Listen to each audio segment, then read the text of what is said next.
চট্টগ্রাম শাহ আমানত আন্তর্জাতিক বিমানবন্দরে প্রায় 4 কেজি কোকেন সহ স্টিলা শান্তাই বয়স 30 নামে বাহামার এক নাগরিককে আটক করা হয়েছে।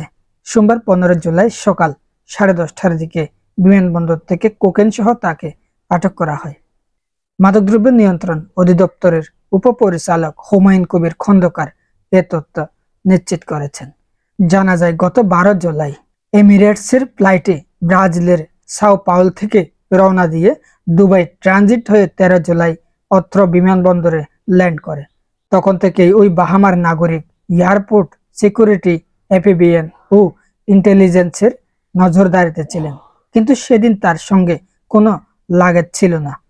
আজ সোমবার সকাল 10:30টার দিকে বিমানবন্দরে স্টিলা শান্তাই তার লাগেজ রিসিভ করতে আসেন।